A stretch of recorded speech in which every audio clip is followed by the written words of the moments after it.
Okay, chapter 5, 6, 7, and 8 in the Larceny of the Heart book. I'm going to give our summary on that. So chapter 5 is like myths and illusions. It was basically saying that like everybody is concerned that all the coal and oil are going to be gone before a certain time. And this is just like built-in scarcity. But like in the old days, they thought we had infinite resources, so they didn't really take care of anything like that. They just thought there'd always be coal and oil and trees and everything that we need to function basically right now. Alright, so then on page 44 it says, first, work is not the only way to earn a living. Second, work can receive a value independently. So basically you need to have a set value for work, whether you're going to be working for money or food or like some kind of trade. This is basically what this whole chapter is about. And that then on page 45 it says the problem is not at root a moral problem, it requires a moral answer. So basically chapter 5 is just talking about scarcity and how we need to work to receive money or a trade. As in chapter 6 is, so then money is more of a moral problem than it is technical. Theft is not eliminated by indirection. So what I'm trying to say in that chicken scratch that I randomly wrote, money and theft are always looked at different ways, or that they're taken in different directions. So when you have money, it's how you use it or how you value it.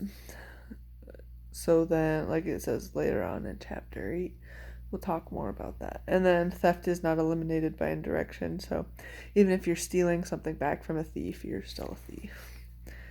And on page 48, it says then we go to talking about like churches taking over. I don't know, I feel like this chapter is kind of all over the place.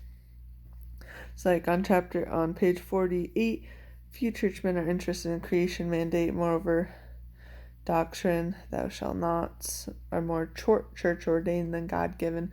So they just kind of made up all their own rules instead of going to God and the creation mandate.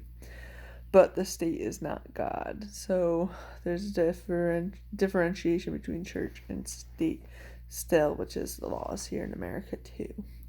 So chapter 7 is all about inflation, which inflation is just like charging more than the cost, but more than you need. So like when buying a house, say the house is valued at like $200,000, you could have like an evil realtor charging like $300,000 so you can make a ton of money, and you can make a little bit on top of that too, instead of just like working to make it worth that value. So on page 53, it says, envy is justified by many sociologists and social scientists, and envy becomes then a fertile and justified cause of vandalism, rioting, and crime. So then, once again, we're talking about inflation. So you make it look better than it is so that all your friends and whatnot are envious of you and what you have. And then this chapter also talks about like social progress and how money and inflation ruins the state. So the rise of hostility and envy are seen as steps towards social progress. So then looking at the biblical roots of fear and social progress are that like there's a temper. Adam and Eve needed liberation from God, and Eve needed liberation from Adam a little bit, and they both refused to take responsibility in the end.